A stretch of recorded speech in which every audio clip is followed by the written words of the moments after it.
Encontré una mochila con 180,000 pesos en la carretera. Mi hija se estaba muriendo. Necesitaba una cirugía de 140,000. Yo devolví ese dinero de todos modos. 10 años después, el dueño de ese dinero tocó a mi puerta, pero no fue para agradecerme, fue para pedirme perdón. Y lo que me contó ese día me hizo entender que fui el pendejo más honesto de todo el pinche México. Me llamo Esteban Rubalcaba. Todo el mundo me dice Rubal. Tengo 52 años. Nací en Durango, pero ahora vivo aquí en Torreón, Coahuila. Soy trailero desde hace 28 años. Manejo este traste desde que tenía 24. Ya me chingué todo el país, de Tijuana hasta Cancún, de Monterrey hasta Tapachula. Conozco cada bache, cada curva, cada pinche tope de estas carreteras. Soy chaparrito, 1,68 m, panzón, manos que parecen lija de tanta cadena y cuerda que he agarrado. Tengo una cicatriz aquí en la mano derecha, de cuando una cadena se reventó y casi me arranca el dedo. Siempre uso una gorra roja de Pemex, está toda jodida, desteñida, pero no la suelto. Y tengo un tatuaje del nombre de mi jefa en el brazo, ya está borroso, pero ahí está. Fumo desde los 15. Ya intenté dejarlo como 10 veces. Nunca pude. Y yo estoy aquí contando esta historia porque, chingao, todavía no creo que esto me haya pasado. Oye, dime una cosa. ¿Cómo te llamas y desde dónde estás viendo esta historia? Quiero saber si hay alguien por ahí que hubiera hecho la misma pendejada que yo hice. O si todos son más listos que este güey. Todo empezó en 2012. Julio. Un martes. Como a las 2 de la tarde, más o menos. Un calor de la chingada. Unos 40 grados fácil. De esos calores que te derriten el cerebro, que te secan la garganta aunque estés tomando agua cada 5 minutos. Yo venía de regreso de Chihuahua. Había hecho una entrega allá de material de construcción, vigas de acero y mampostería, para una obra que estaban haciendo cerca de la ciudad. Venía vacío, sin carga, solo yo y mi troca vieja rechinando por la carretera federal 49 entre Gómez Palacio y Torreón. Kilómetro 347. Me acuerdo perfecto del kilómetro porque justo ahí hay una señal toda oxidada que dice curva peligrosa. Pero la curva ya ni existe, la enderezaron hace como 20 años. Esa señal lleva ahí desde los 90, oxidándose, cayéndose a pedazos, con la pintura toda despintada por el sol, pero nadie la quita. Ahí sigue, como testigo mudo de todo lo que pasa en esa carretera. Tenía ganas de mear. Cabrón, tenía ganas desde hacía como 20 kilómetros, pero ya no aguanto parar en gasolineras. Los baños están asquerosos. Siempre huelen a meados viejos y cloro barato. Te cobran 5 pesos nomás por entrar. Y siempre hay un güey ahí adentro viéndote feo o pidiéndote una moneda, o un franelero tratando de venderte chicles o limpiar tu parabrisas aunque no quieras. Así que paré ahí en el acotamiento, justo atrás de esa señal oxidada. Apagué la troca. El motor hizo ese ruido que hace cuando está caliente, como un suspiro de cansancio. Bajé. Cerré la puerta. Caminé unos pasos hacia el monte, buscando un lugarcito donde nadie me viera si pasaba algún carro. Y ahí fue cuando la vi. Una mochila negra, tirada atrás de la señal, medio escondida entre la tierra y unas ramas secas. Como si alguien la hubiera aventado ahí rápido, o la hubiera dejado a propósito para esconderla. No estaba ahí por accidente, eso te lo juro. Alguien la había puesto ahí. Y no hacía mucho tiempo, porque estaba limpia. No tenía tierra encima, no estaba llena de polvo.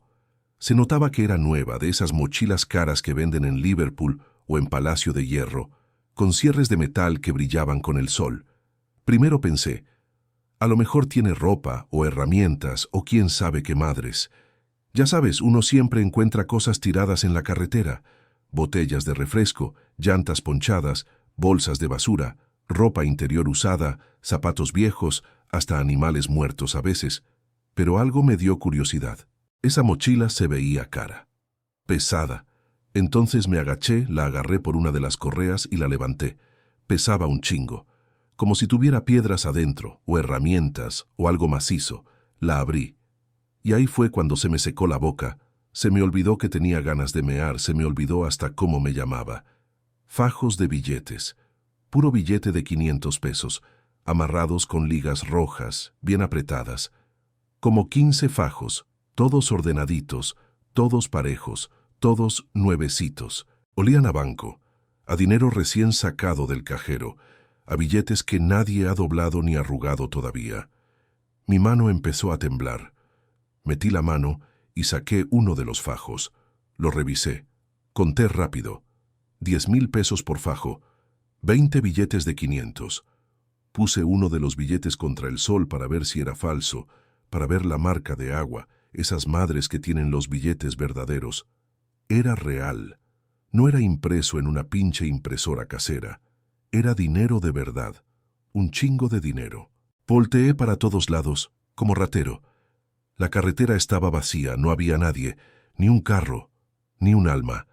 Solo el viento caliente levantando remolinos de tierra y el ruido de mi troca todavía haciendo tic-tic-tic mientras se enfriaba. Mi corazón latía tan recio que sentía que me iba a explotar el pecho. Las manos me sudaban. La boca se me había secado tanto que no podía ni tragar saliva. Sentía un zumbido en los oídos como cuando te subes a un avión y se te tapan. Estaba mareado, excitado, asustado, todo al mismo tiempo. Metí la mano otra vez en la mochila, más al fondo, abajo de los fajos. Había algo más. Saqué un celular, un Nokia de esos antiguos, de los que parecen ladrillo, de los que duran un chingo de batería y que puedes aventar contra la pared y no se rompen. Estaba apagado. Lo apreté. El botón de encendido no respondió. Batería muerta. Y abajo del celular, metida en un bolsillo interno de la mochila con cierre, encontré una identificación, tu credencial del INE. La saqué. Roberto Zamudio Herrera, 58 años, domicilio en Torreón, Colonia Torreón Jardín, en la calle Matamoros. Un señor normal, con cara de señor normal, bigote canoso, lentes, cara seria en la foto como todos nos vemos en las fotos del INE, y había un papel doblado en 4 partes. Lo desdoblé con cuidado como si fuera algo sagrado. Era un recibo de una notaría, Notaría Pública número 12 de Torreón, compraventa de un terreno en las afueras de Torreón, rumbo a Matamoros, Coahuila, cerca de la carretera libre. Precio total de la operación, 180,000 pesos. Fecha, ese mismo día, martes. Hora, 11 de la mañana. Apenas 3 horas antes. Ahí fue cuando entendí todo. Ese dinero no era de un narco.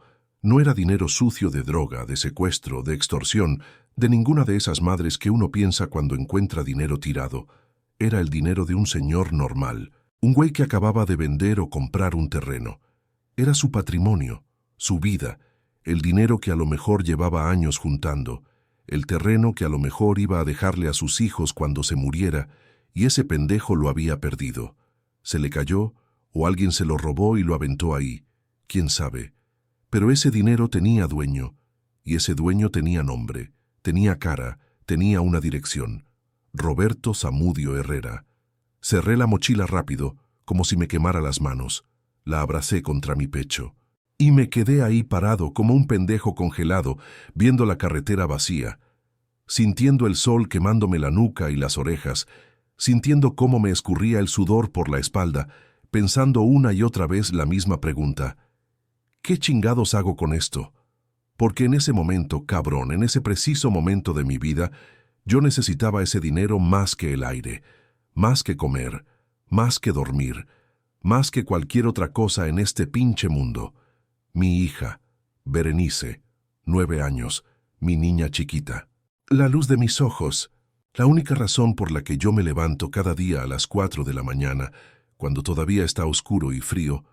Me baño con agua helada porque el boiler ya no sirve.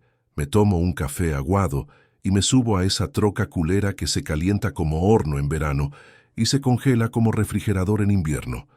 Y manejo 16, 17, a veces 18 horas seguidas, comiendo puras garnachas en fondas de carretera, tomando Coca-Cola para no quedarme dormido, meando en botellas cuando no hay dónde parar, aguantando el dolor de espalda, el dolor de nalgas de tanto estar sentado, aguantando a los pendejos que se te cierran en la carretera, a los policías que te paran para sacarte mordida, a los inspectores que te inventan multas. Todo eso lo aguanto por ella, por Berenice. Y Berenice se estaba muriendo. Tenía un problema en la columna desde que era bebé. Al principio pensamos que era normal, que todos los bebés son medio chuecos cuando nacen y que ya después se enderezan conforme crecen. Pero no. A los 3 años, cuando la llevamos a su revisión del kinder, la doctora del IMSS nos dijo que Berenice tenía la columna chueca. Escoliosis, le llamó. Que había que vigilarla, que había que hacerle ejercicios, estiramientos, terapias. Nosotros le hicimos caso. La llevamos a terapia cada semana. Pero no mejoró. A los 5 años, otro doctor nos dijo que era escoliosis degenerativa, que su columna no solo estaba chueca, sino que se iba a seguir doblando, que cada año iba a empeorar, que necesitaba un corsé ortopédico. Le compramos el corsé. Nos costó 8,000 pesos, un corsé de plástico duro, blanco, que le cubría desde las axilas hasta la cadera, con velcros apretados que le dejaban marcas rojas en la piel. Mi niña tenía que usarlo 20 horas al día. Solo se lo podía quitar para bañarse y para dormir. Y a veces ni para dormir, porque el doctor decía que entre más lo usara, mejor. Mi niña lloraba, le dolía, le salían rosaduras en la piel, moretones, le costaba respirar cuando estaba muy apretado, pero lo usaba, porque era una niña obediente, porque nos tenía confianza, porque creía que el corsé la iba a curar, pero no la curó.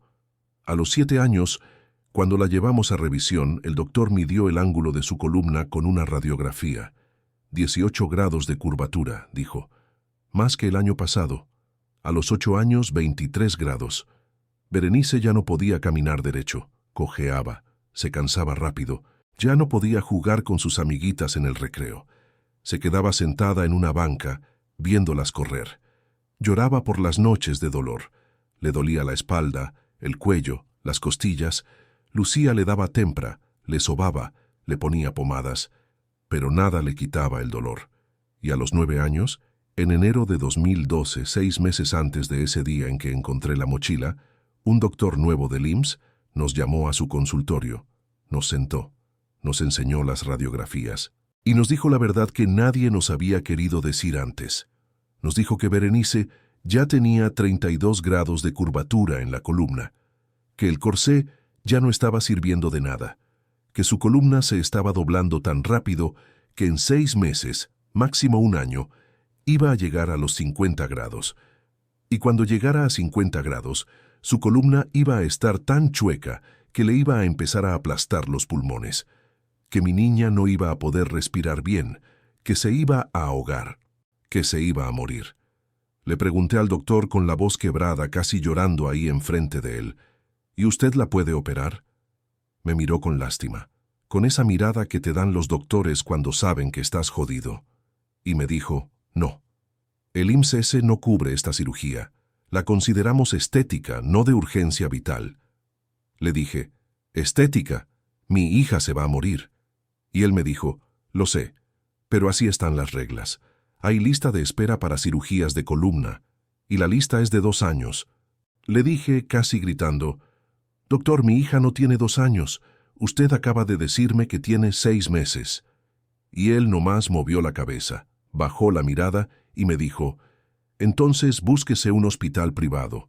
Lo siento. Salí de ese consultorio con ganas de romper todo, con ganas de agarrar a ese doctor del cuello y gritarle que era un hijo de la chingada. Pero no lo hice. Agarré a Lucía de la mano, agarré a Berenice que estaba sentada en la sala de espera leyendo una revista, y nos fuimos a la casa sin hablar. Esa noche lloré en el baño con la regadera abierta para que ni Lucía ni Berenice me escucharan. Lloré como no lloraba desde que mi jefa se murió.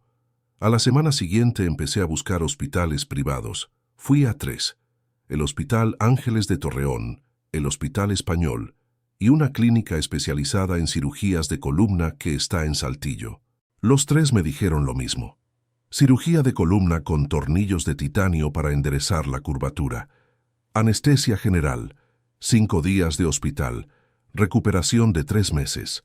Costo total, 140,000 pesos. El más barato me pidió 135,000. El más caro, 150,000. Todos en efectivo o con tarjeta de crédito, pero yo no tengo tarjeta de crédito. Y yo no tenía 140,000 pesos. No tenía ni de chiste.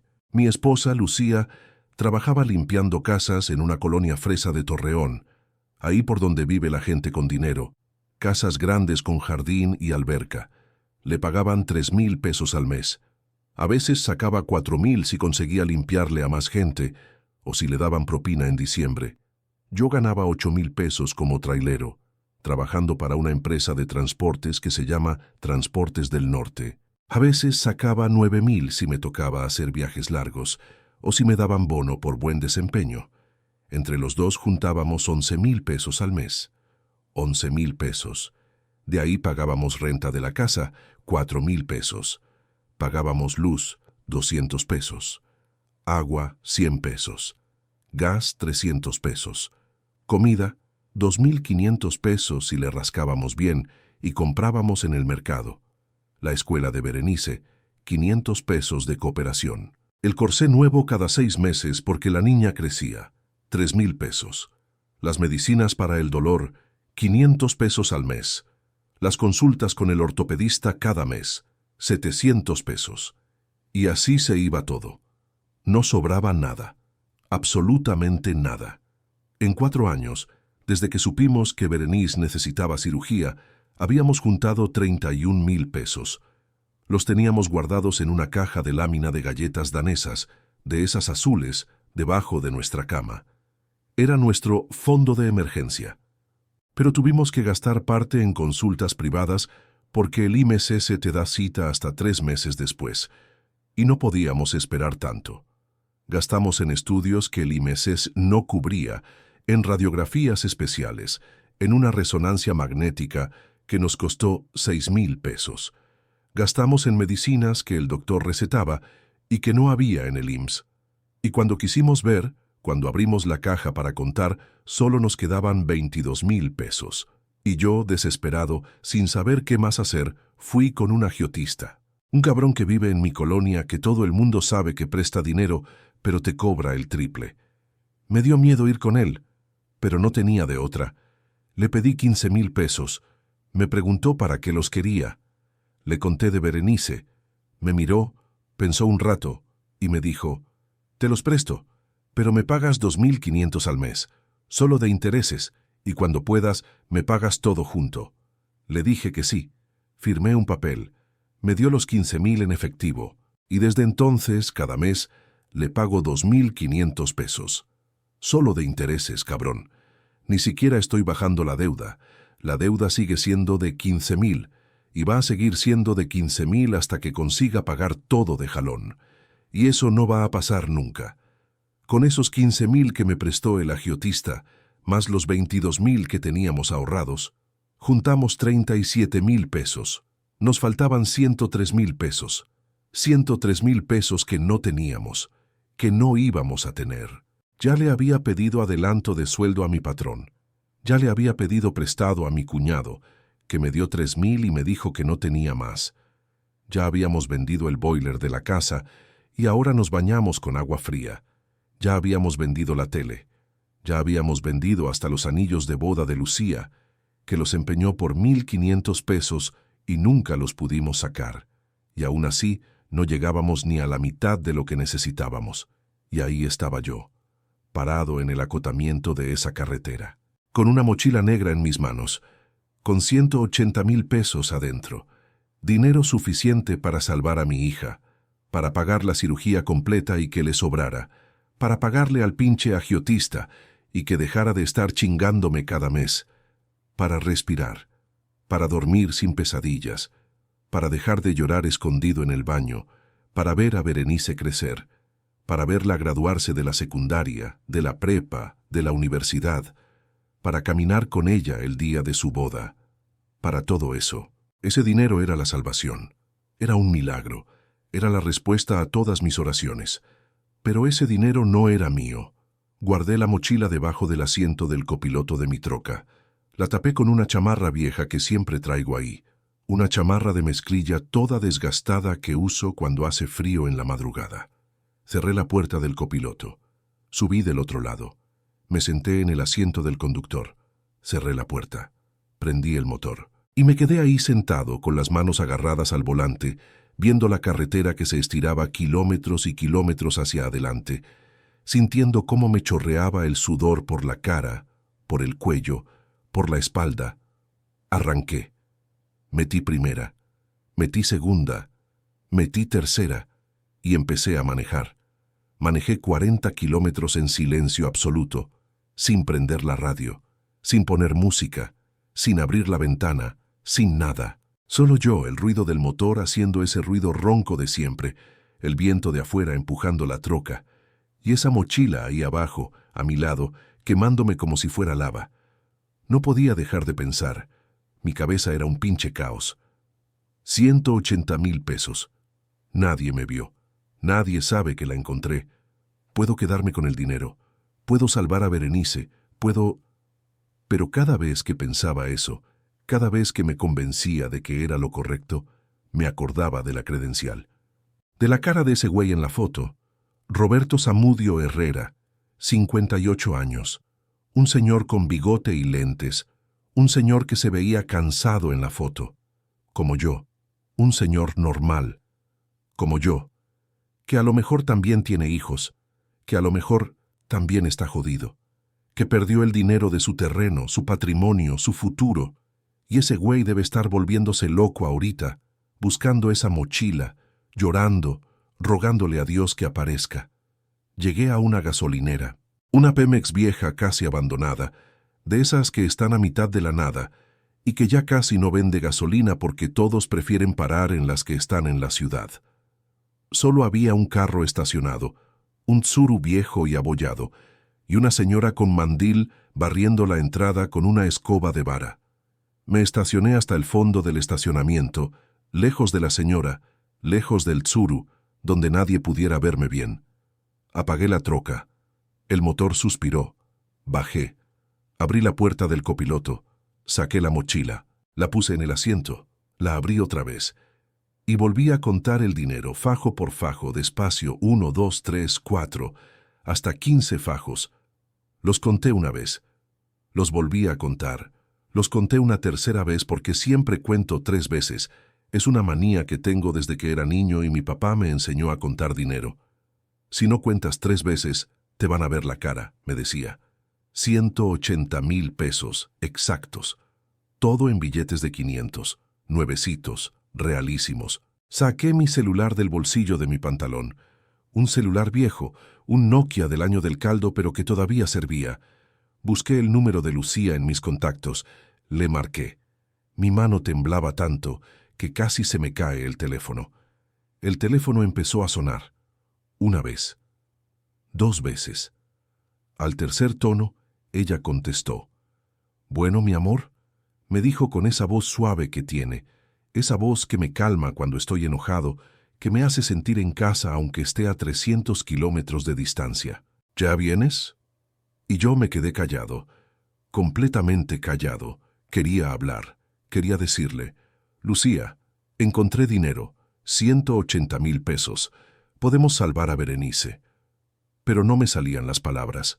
Tenía un nudo en la garganta del tamaño de una piedra. No podía respirar bien.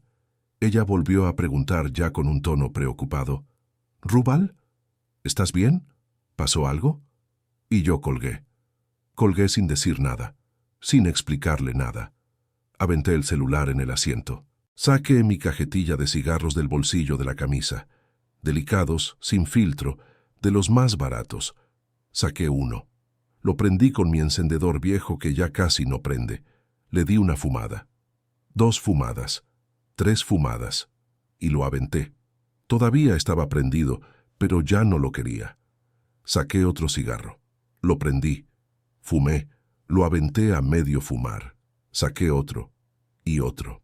Fumé 4 cigarros seguidos, uno tras otro, ahí parado al lado de mi troca en ese estacionamiento vacío y caliente, con el sol partiéndome la cabeza, con el sudor escurriéndome por todos lados, con las manos temblando, con esa mochila abierta a mis pies, mostrándome esos fajos de billetes como si fueran la tentación del mismísimo diablo, pensando en mi hija que se está muriendo, pensando en ese güey, Roberto Zamudio, que perdió su dinero, pensando en qué chingados iba a hacer, pensando si iba a ser honesto o si iba a ser un ladrón.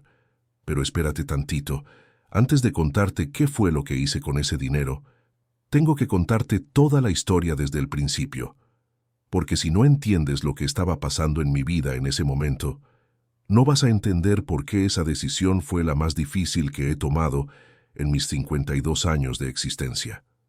Berenice nació en 2003. Fue en octubre, un sábado por la mañana, en el Hospital General de Torreón. Lucía tuvo un parto normal, sin complicaciones. Yo estaba ahí agarrándole la mano, viendo cómo mi niña salía al mundo llorando con toda la fuerza de sus pulmoncitos. Pesó 3 kilos 200 gramos, medía 50 centímetros, era perfecta. Tenía los ojos de su mamá, la nariz mía y un chingo de pelo negro. El doctor me la puso en los brazos y yo lloré como un pendejo. Nunca había sentido algo así. Era mi primera hija, mi única hija. La razón por la que desde ese día juré que iba a trabajar hasta morir para que no le faltara nada. Los primeros años fueron normales. Berenice era una niña sana, feliz, juguetona. Empezó a caminar al año 2 meses. Empezó a hablar al año y medio. Decía papá y mamá clarito. Le encantaban las muñecas, le encantaba que le leyera cuentos antes de dormir. Yo llegaba del trabajo cansado, sucio, oliendo a diésel y a camino, y ella corría a abrazarme con esa sonrisa enorme que tenía. Y todo mi cansancio se me olvidaba. Todo. Pero cuando Berenice cumplió 3 años, Lucía empezó a notar algo raro. Me decía, Rúbal, ¿no ves que la niña camina chueca?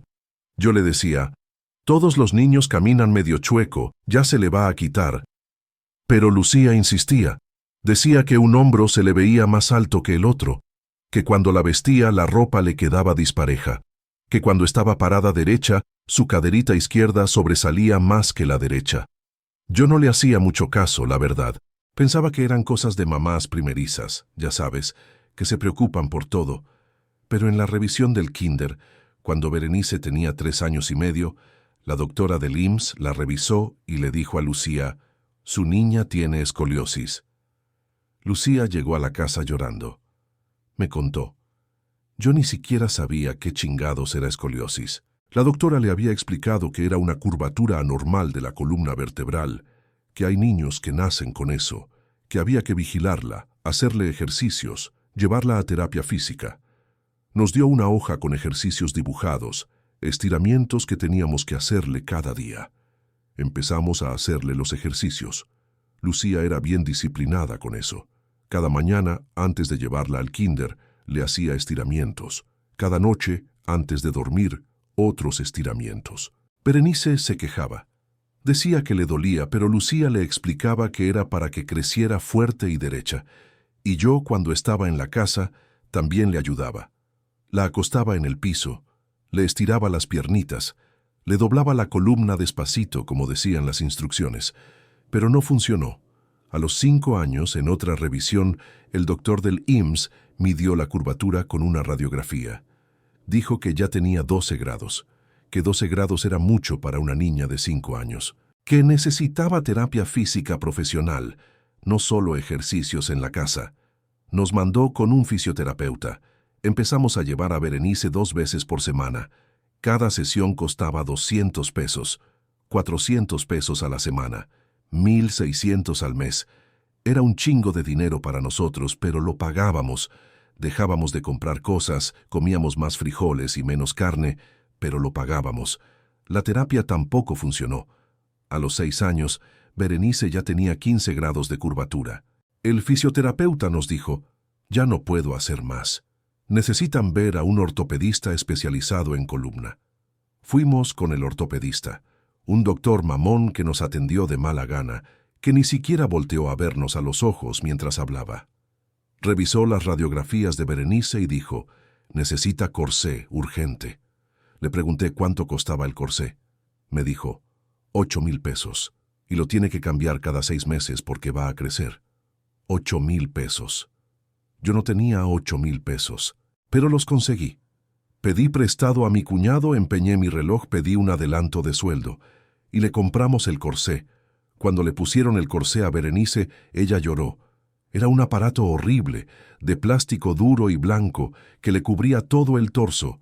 Tenía velcros a los lados que había que apretar bien fuerte para que hiciera presión y le enderezara la columna. El doctor dijo que tenía que usarlo 20 horas al día, que solo se lo podía quitar para bañarse y para hacer ejercicio. Berenice me miraba con esos ojos llenos de lágrimas y me decía, «Papá, me duele, me aprieta mucho». Y yo le decía, «Aguanta, mi amor, es para que te pongas bien, es para que crezcas derechita y fuerte». Y ella asentía, se limpiaba las lágrimas y se lo ponía. Mi niña usó ese corsé todos los días durante 3 años, todos los pinches días. Se bañaba, se lo ponía. Iba a la escuela con el corsé puesto debajo del uniforme. Los otros niños le preguntaban qué era eso. Algunos se burlaban. La llamaban la niña robot, la niña de plástico. Berenice lloraba. Lucía iba a hablar con las maestras. Las maestras regañaban a los niños, pero los niños seguían burlándose, porque los niños son culeros. Berenice dejó de querer ir a la escuela. Dejó de tener amigas. Se volvió callada, tímida. Ya no sonreía como antes. Y lo peor era que el corsé no estaba funcionando. A los 7 años, la curvatura ya era de 18 grados. A los 8 años, 23 grados. Cada 6 meses íbamos con el ortopedista. Le hacían radiografías nuevas y el número subía. Y cada vez que subía, yo sentía que me moría un poquito por dentro. Sentía que le estaba fallando a mi hija, que no estaba haciendo suficiente, que era un papá de mierda que no podía ni siquiera mantener sana a su niña. A los 8 años, Berenice empezó a cojear. Su pierna izquierda era medio centímetro más corta que la derecha por la curvatura de la columna. Caminaba arrastrando un poquito el pie. Ya no podía correr. Ya no podía jugar con las otras niñas en el recreo. Se quedaba sentada en una banca, viéndolas, con esa mirada triste que me partía el alma. Lucía le compraba zapatos especiales con plantilla ortopédica que costaban 1000 pesos el par. 1000 pesos por unos pinches zapatos. Pero se los comprábamos, y las noches eran lo peor. Berenice se despertaba llorando de dolor. Decía que le dolía la espalda, que le dolía el cuello, que le dolían las costillas. El corsé le apretaba tanto que le dejaba marcas rojas en la piel, moretones, rosaduras que se le infectaban. Lucía le ponía crema, le daba tempra para el dolor, la abrazaba hasta que se volvía a dormir. Y yo me quedaba despierto en la sala, fumando, mirando el techo, sintiéndome el ser más inútil del planeta. En enero de 2012, cuando Berenice tenía 9 años, fuimos a una consulta de rutina con el ortopedista del IMES. Pero ese día no nos atendió el doctor de siempre. Nos atendió un doctor nuevo, más joven, que se veía más interesado, más humano. Revisó a Berenice, le hizo caminar, le midió la curvatura, le tomó radiografías nuevas y cuando terminó nos pidió que nos sentáramos. Eso me dio mala espina. Cuando un doctor te pide que te sientes es porque te va a decir algo feo. El doctor puso las radiografías contra la luz, señaló la columna de Berenice con un lápiz y nos dijo, «Miren, aquí está la curvatura. Ya llegó a 32 grados. Lucía preguntó, ¿eso es mucho? El doctor asintió. Es mucho, y está avanzando rápido, demasiado rápido. A este paso en 6 meses va a llegar a 40 grados, en un año a 50. Le pregunté, ¿y qué pasa si llega a 50? El doctor me miró serio. Si llega a 50 grados, su columna va a estar tan doblada que va a empezar a comprimir sus pulmones. Su hija no va a poder respirar bien. Se va a cansar con cualquier esfuerzo y eventualmente va a entrar en insuficiencia respiratoria. Yo no entendí al principio. Le dije, ¿insuficiencia respiratoria? ¿Eso qué significa? Y el doctor me lo dijo clarito, sin rodeos, sin suavizarlo. Significa que se va a ahogar. Significa que se va a morir. Lucía se puso a llorar ahí mismo, en el consultorio, adelante del doctor, adelante de Berenice. Yo me quedé paralizado. No podía moverme, no podía hablar. Sentía como si me hubieran dado un balazo en el estómago. Berenice nos miraba asustada sin entender qué pasaba. Le pregunté al doctor con la voz temblando. ¿Y usted la puede operar? ¿La puede curar? El doctor negó con la cabeza. Yo no. El IMSS no cubre esta cirugía. La consideramos estética, no de urgencia vital hasta que ya sea demasiado tarde. Y para ese entonces, la cirugía ya no sirve de nada. Hay lista de espera de 2 años para cirugías de columna. Le dije casi gritando, pero usted acaba de decirme que mi hija no tiene 2 años, tiene 6 meses. El doctor suspiró, se veía cansado, harto, como si le tocara dar malas noticias todo el día. Me dijo, lo sé, por eso les estoy diciendo la verdad, busquen un hospital privado, es la única opción y háganlo pronto. Salimos del IMSS con Berenice de la mano. Lucía lloraba. Yo quería llorar pero no podía, porque si lloraba iba a asustar más a Berenice. Subimos al camión. Berenice me preguntó, «Papá, ¿me voy a morir?» Y yo le mentí. Le dije, «No, mi amor, claro que no. Te vamos a curar. Te lo prometo». Pero no sabía cómo. No tenía ni idea de cómo iba a cumplir esa promesa. Esa noche, cuando Berenice se durmió, Lucía y yo nos sentamos en la cocina. Sacamos la caja de lámina donde guardábamos nuestros ahorros. Contamos el dinero. Teníamos 31,000 pesos. Habíamos tardado 4 años en juntar eso. 31,000 pesos. Y necesitábamos 140,000. A la semana siguiente empecé a buscar hospitales privados. Llamé por teléfono. Fui en persona. Hablé con secretarias, con recepcionistas, con doctores. Todos me decían lo mismo. Cirugía de escoliosis severa. Corrección con tornillos de titanio. Anestesia general. 5 días de hospital. Rehabilitación de 3 meses. Costo: entre 130,000 y 150,000 pesos. En efectivo o con tarjeta de crédito. Le pregunté a uno de los doctores, ¿y si pago en parcialidades? Me dijo, no aceptamos parcialidades. Es todo por adelantado. Le dije, es que no tengo todo el dinero. Me dijo, entonces busque cómo conseguirlo. Pida un préstamo. Véndalo todo. Haga lo que tenga que hacer. Pero si quiere salvar a su hija, consiga el dinero. Pedí un adelanto de sueldo en mi trabajo. Mi patrón me dio 5,000 pesos y me dijo que no podía darme más. Le pedí prestado a mi cuñado. Me dio 3,000 pesos. Le pedí prestado a mi compadre. Me dijo que no tenía. Vendimos el boiler de la casa. Nos dieron 2,000 pesos. Vendimos la tele. 1,500 pesos. Lucía empeñó sus anillos de boda en una casa de empeño. Le dieron 1,500 pesos. Sumamos todo. 34,000 pesos. Nos faltaban 106,000. Fue entonces cuando fui con el agiotista. Un cabrón que vive en mi colonia, en una casa grande con reja alta y perros que ladran todo el día. Todo el mundo sabe que ese güey presta dinero, pero también todo el mundo sabe que te cobra intereses altísimos y que si no le pagas te manda a sus perros. Pero yo ya no tenía opciones. Toqué su puerta. Me abrió. Un tipo gordo, calvo, con cadena de oro en el cuello. Le dije, necesito dinero prestado. Me preguntó, ¿cuánto? Le dije, 15,000 pesos. Me preguntó, ¿para qué? Le conté de Berenice. Me escuchó. Se rascó la panza y me dijo, te los presto, pero me pagas 2,500 al mes, solo intereses.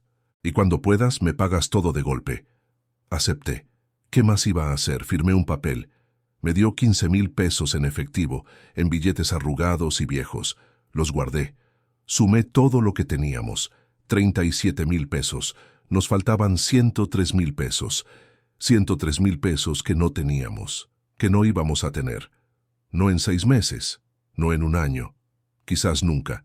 Empecé a trabajar más horas. Aceptaba todos los viajes que me ofrecían, aunque fueran de madrugada, aunque fueran los domingos, aunque estuviera cansado. Trabajaba 16, 17 horas al día. Manejaba de Torreón a Chihuahua, de Chihuahua a Monterrey, de Monterrey a Saltillo. No dormía. Tomaba café. Tomaba Coca-Cola. Me echaba agua en la cara. Lo que fuera con tal de no quedarme dormido. Porque cada viaje extra eran 500 pesos más, 1,000 pesos más. Y cada peso me acercaba a salvar a mi hija. Lucía también empezó a trabajar más. Aceptó limpiar más casas. Limpiaba de lunes a sábado, a veces hasta los domingos. Llegaba a la casa con las manos rojas, agrietadas, oliendo a cloro. Se quedaba dormida en el sillón de lo cansada que estaba, pero nunca se quejó. Nunca me dijo que ya no podía, porque ella también estaba luchando. Los dos estábamos luchando, pero no era suficiente. Pasaron 2 meses, 3 meses, 4 meses, y solo habíamos juntado 6,000 pesos más. Teníamos 43,000 pesos. Nos faltaban 97,000, y el tiempo se estaba acabando. Berenice cada día caminaba peor, cada día se quejaba más de dolor, cada día se veía más cansada, más pálida, más enferma. Una noche, en junio, Berenice se despertó llorando. Gritaba que no podía respirar, que le dolía el pecho. Lucía y yo corrimos a su cuarto. Estaba sentada en la cama respirando rápido, con la mano en el pecho.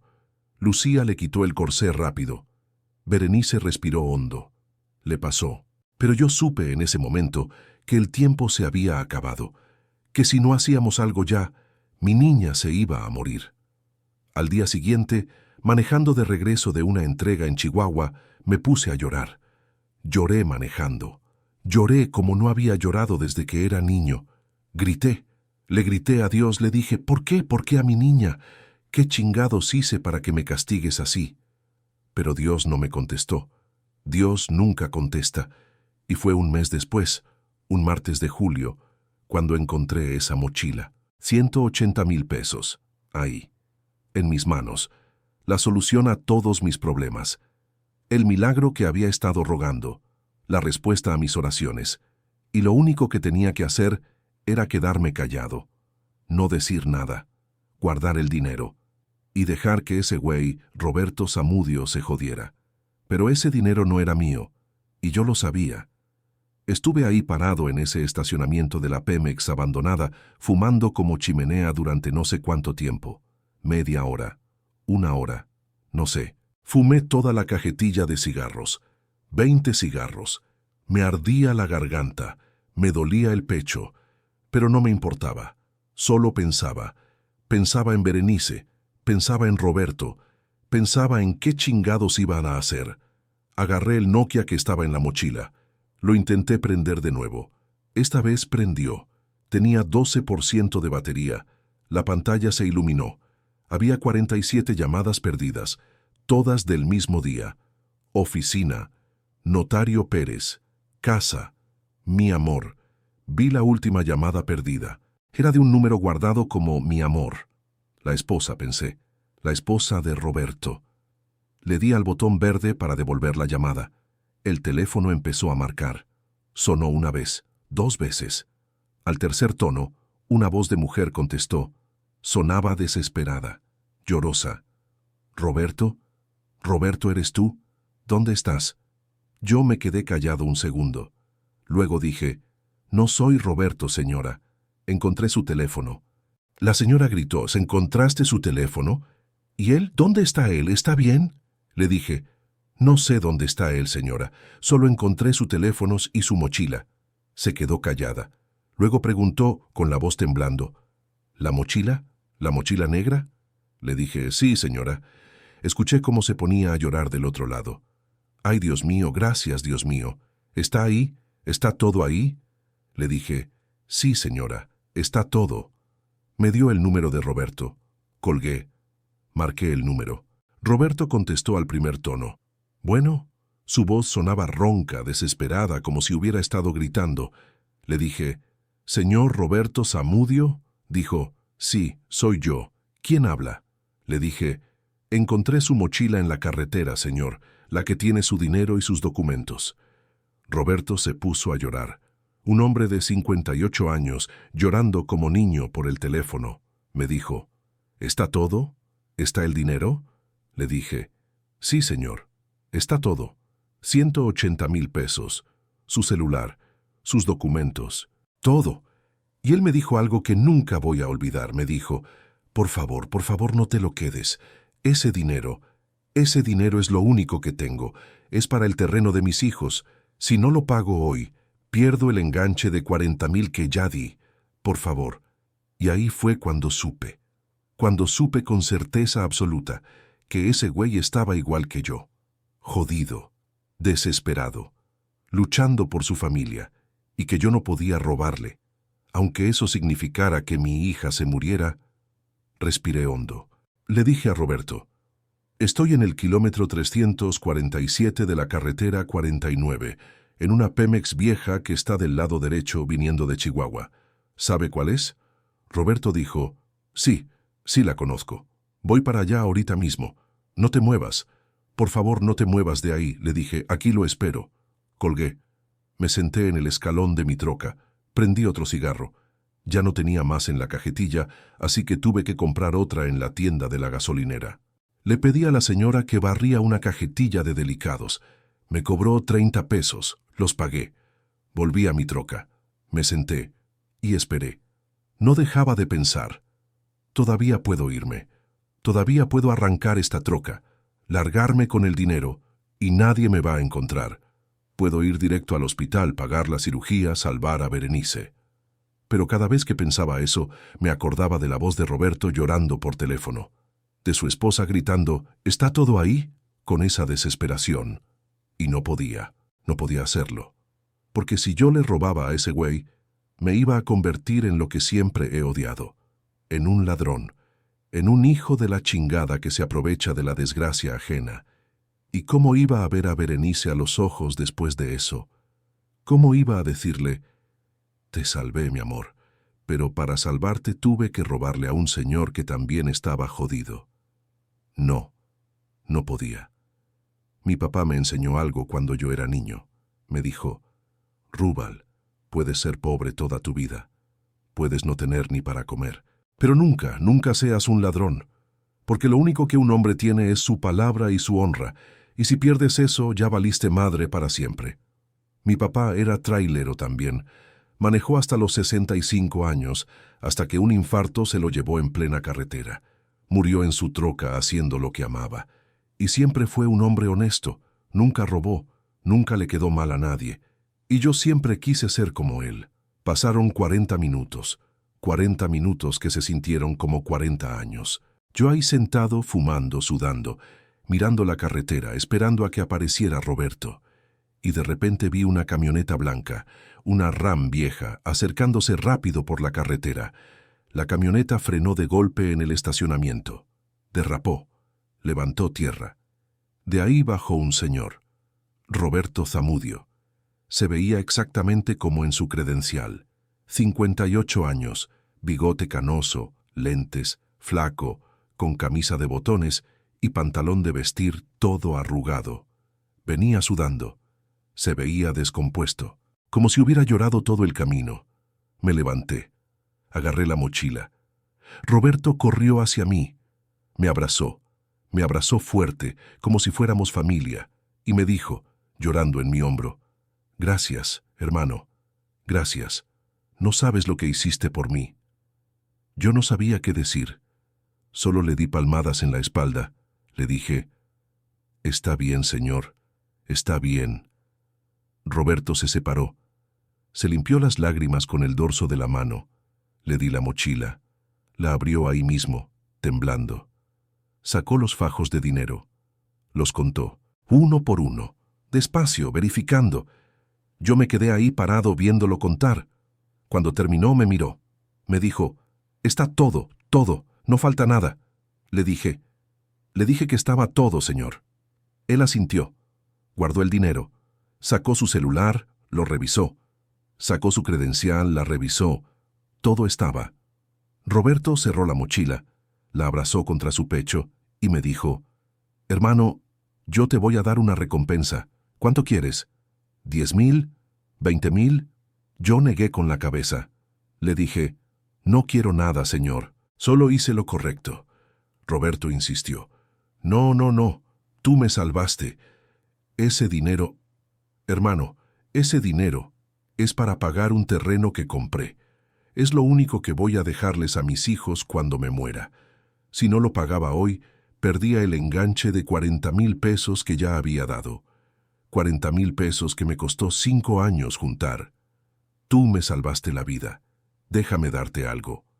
Le dije que no. Le dije que no necesitaba recompensa. Pero Roberto no se daba por vencido. Sacó su cartera. Sacó un fajo de billetes. Contó. 10,000 pesos. Me los extendió. Toma, por favor. Es lo menos que puedo hacer. Yo di un paso atrás. Le dije, no, señor. Ese dinero no es mío. Yo no hice nada más que devolverle lo que era suyo. Roberto se quedó con la mano extendida, con los billetes ahí, viéndome como si no pudiera creer lo que estaba escuchando. Me preguntó, ¿por qué? ¿Por qué devolviste el dinero? La mayoría de la gente se lo hubiera quedado. Yo me quedé callado un rato. Luego le dije la verdad, le dije, porque mi papá me enseñó a ser honesto, y porque yo también tengo una hija. Roberto me miró fijo. ¿Tienes una hija? Le dije, sí, señor, Berenice. Tiene 9 años. Roberto guardó el dinero en su cartera. Me preguntó, ¿y tu hija está bien? Y ahí fue cuando se me quebró la voz. No pude evitarlo. Le dije, no, señor, no está bien. Tiene un problema en la columna. Necesita una cirugía urgente. Cuesta 140,000 pesos, y yo no los tengo.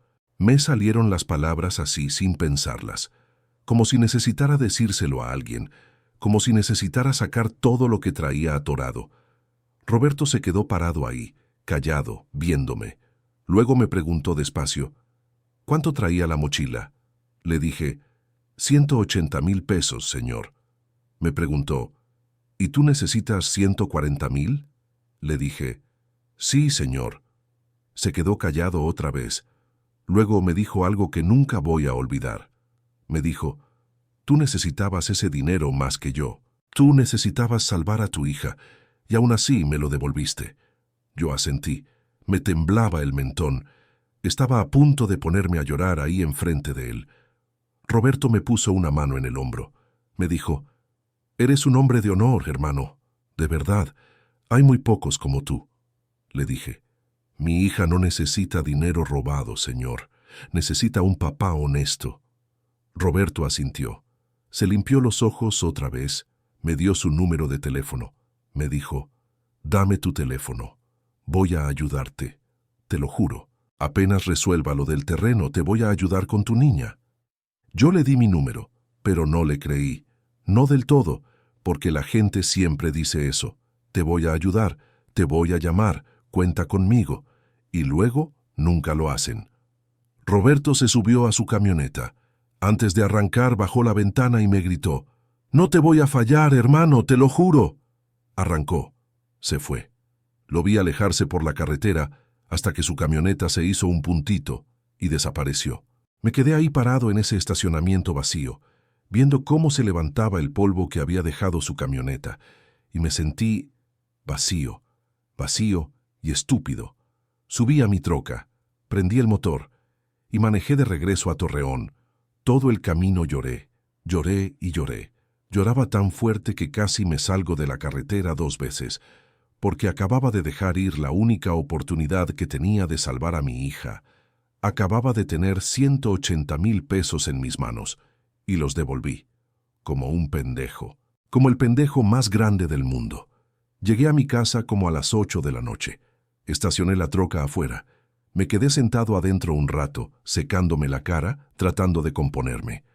No quería que Lucía me viera así. No quería que Berenice me viera así. Respiré hondo. Bajé, entré a la casa. Lucía estaba en la cocina haciendo la cena. Berenice estaba en la sala viendo la tele. No, espera, ya no teníamos tele. Estaba leyendo un libro. Me vio entrar. Sonrió. Esa sonrisa que tiene con sus dientes chuecos, con sus cachetes gorditos. Me dijo, «Papi». Se levantó, corrió hacia mí cojeando con esa pierna que arrastra y me abrazó.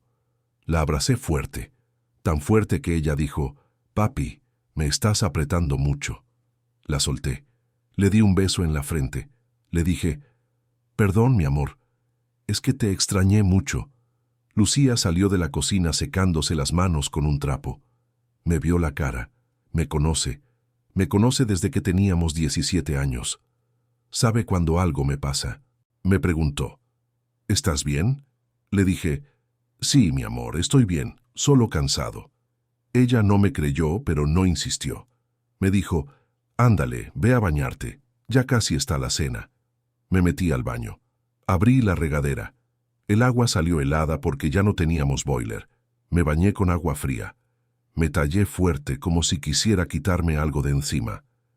Me quedé ahí parado bajo el agua helada, pensando en Roberto, pensando en esos 180,000 pesos, pensando en Berenice, pensando en qué chingados iba a hacer ahora. Cenamos, frijoles refritos, tortillas y un huevo revuelto que compartimos entre los tres. Berenice me contó de su día, que la maestra les había puesto a dibujar animales, que ella había dibujado un caballo, que su amiga Lupita le había dicho que su caballo estaba muy bonito. Yo le sonreí. Le dije, «Qué bueno, mi amor, a ver si mañana me lo enseñas». Ella asintió feliz. Después de cenar, acosté a Berenice. Le puse su corsé. Le apreté los velcros. Ella hizo una mueca de dolor, pero no dijo nada. Ya estaba acostumbrada. Le leí un cuento. Un cuento de una princesa que vivía en un castillo. Berenice se quedó dormida a la mitad. Le di un beso en la frente. Apagué la luz. Salí de su cuarto. Lucía me estaba esperando en nuestra recámara. Estaba sentada en la cama con las manos en el regazo. Me vio entrar. Me dijo, «Cuéntame qué pasó». Yo me senté a su lado y le conté todo. Le conté de la mochila, del dinero, de Roberto, de la decisión que tomé.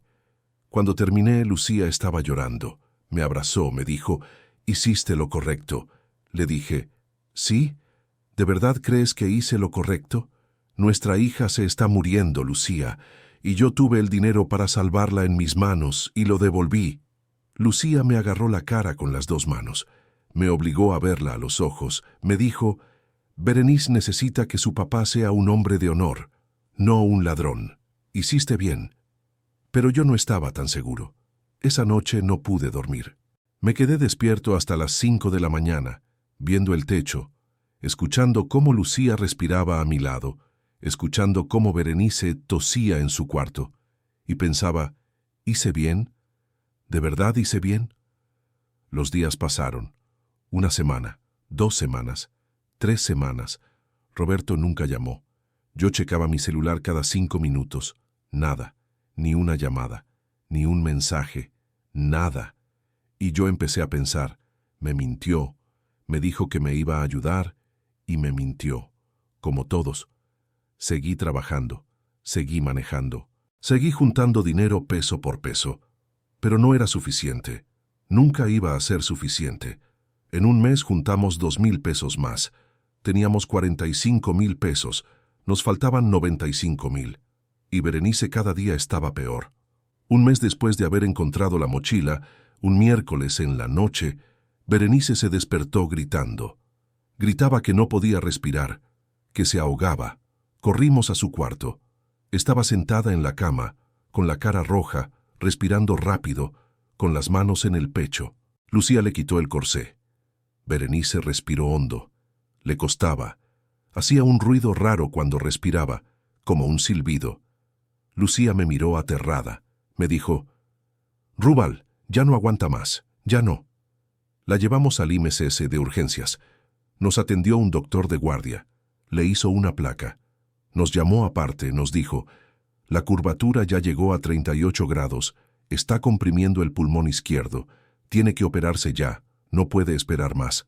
Le dije, «Lo sé, doctor, lo sé, pero no tengo el dinero». El doctor me miró con pena. Me dijo, «Entonces rece para que consiga el dinero rápido, porque su hija tiene semanas, no meses, semanas». Salimos del hospital a las 3 de la mañana. Subimos a la troca. Lucía iba atrás con Berenice, abrazándola. Berenice se había quedado dormida. Yo manejaba despacio, con cuidado para no despertarla, y lloraba. Lloraba en silencio. Las lágrimas me caían, y yo las limpiaba con la mano para poder ver la carretera. Llegamos a la casa. Acosté a Berenice en su cama.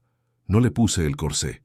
El doctor había dicho que ya no servía de nada, que su columna ya estaba muy doblada, que el corsé ya no iba a hacer diferencia. Berenice se veía tan chiquita en esa cama. tan frágil, tan enferma. Le acaricié el pelo, le di un beso y salí de su cuarto antes de que me viera llorar.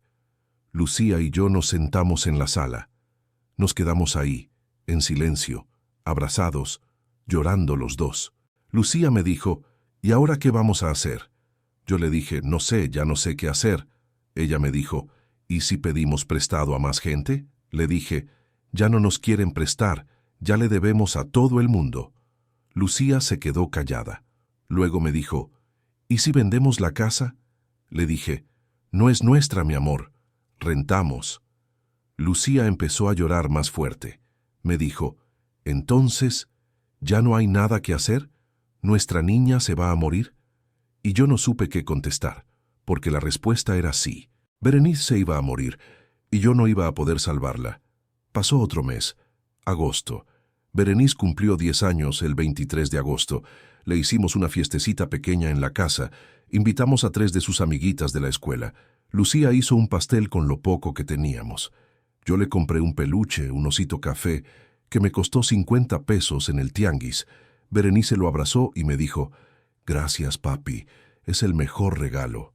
Y yo me tuve que salir al patio para que no me viera llorar, porque sabía que ese iba a ser el último cumpleaños de Berenice, que nunca iba a cumplir 11, que nunca iba a llegar a los 12, a los 15, a los 18, que nunca iba a tener novio, nunca se iba a casar, nunca iba a tener hijos, y todo porque yo no pude juntar el dinero, porque fui un inútil, un fracaso de padre. Una noche, en septiembre, estaba yo en el baño. Lucía ya se había dormido, Berenice ya se había dormido, y yo estaba ahí, sentado en el piso del baño, con la cabeza entre las manos, llorando. Lloraba como no había llorado en mi vida, y pensaba, devolví 180,000 pesos. Devolví la única oportunidad que tenía de salvar a mi hija. ¿Para qué? ¿Para ser honesto? ¿De qué me sirve ser honesto si mi hija se va a morir de todos modos? Lucía abrió la puerta del baño. Me encontró ahí, en el suelo, hecho un desastre. Se sentó a mi lado. Me abrazó y le confesé. Le dije, Lucía, devolví 180,000 pesos y mi hija se va a morir de todos modos. Fui un pendejo. Debí haberme quedado con el dinero, debí... Lucía me tapó la boca con la mano. Me dijo, no, no digas eso. Hiciste lo correcto. Berenice va a entender. Algún día, cuando esté en el cielo, va a entender que su papá era un hombre de honor. Pero yo no quería que Berenice estuviera en el cielo. Quería que estuviera aquí, conmigo, viva. Y entonces, una semana después, el teléfono sonó. Oye, te voy a hacer una pregunta, y quiero que seas honesto. ¿Tú crees que yo hice mal? ¿Tú crees que debí haberme quedado con ese dinero? Porque te juro que hasta el día de hoy me lo sigo preguntando. Hay veces que pienso que hice bien. Hay veces que pienso que fui el pendejo más grande del mundo. ¿Qué hubieras hecho tú en mi lugar? Comenta ahí abajo. De verdad quiero saber. Bueno, te decía. Una semana después, un viernes, como a las 6 de la tarde, estaba yo en la casa. Acababa de llegar de un viaje. Estaba cansado, sucio.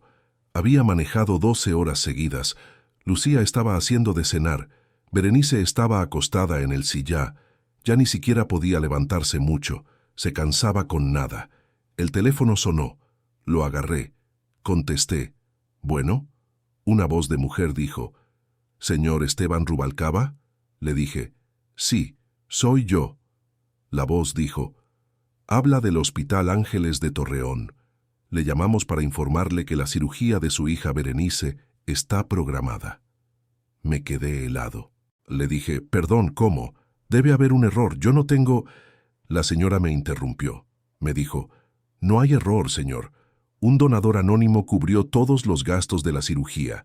La operación está programada para el próximo lunes a las 8 de la mañana. Solo necesitamos que venga a firmar unos papeles. No podía creer lo que estaba escuchando. Le dije a la señora, espere, espere. ¿Cómo que un donador anónimo? ¿Quién? ¿Quién pagó? La señora me dijo, lo siento, señor, es anónimo.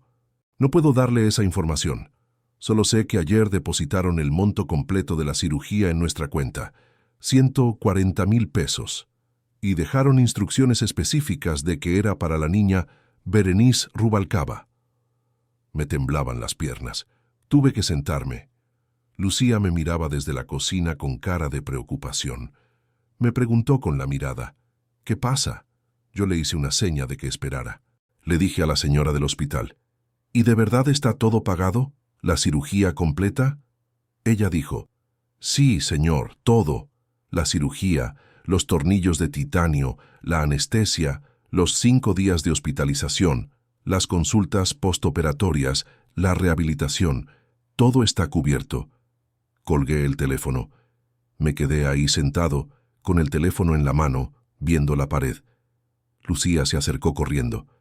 Me preguntó, «¿Qué pasó? ¿Quién era?». Yo la miré y le dije, «Berenice tiene cirugía el lunes. Está pagada. Todo está pagado». Lucía se tapó la boca con las manos. Se puso a llorar. Me abrazó, gritó, «¿Qué? ¿Cómo? ¿Quién la pagó?». Le dije, «No sé, un donador anónimo», dijeron. Pero yo sí sabía. Yo sabía perfectamente quién había pagado esa cirugía. Roberto Zamudio. Ese cabrón sí había cumplido su promesa. No me había llamado, no me había avisado, pero había pagado la cirugía de mi hija. 3 meses después de que yo le devolví su dinero, él me había pagado. Berenice nos escuchó desde el sillá. Preguntó, «¿Qué pasa, mami? ¿Por qué están llorando?». Lucía corrió hacia ella. La abrazó, le dijo, «Mi amor, te vas a operar. Te van a curar». Berenice abrió los ojos grandes. Preguntó, «¿De verdad?». Yo me acerqué. Me arrodillé junto a ella. Le dije, «De verdad, mi amor. El lunes te operan y vas a quedar bien. Te lo prometo». Berenice sonrió. Esa sonrisa que hacía meses no veía. Esa sonrisa de niña feliz, sin dolor, sin miedo. Me abrazó. Me dijo, «Gracias, papi». Y yo lloré. Lloré abrazando a mi hija, sintiéndola tan chiquita, tan frágil entre mis brazos. Le dije, «No me agradezcas a mí, mi amor. Agradezcle a Dios».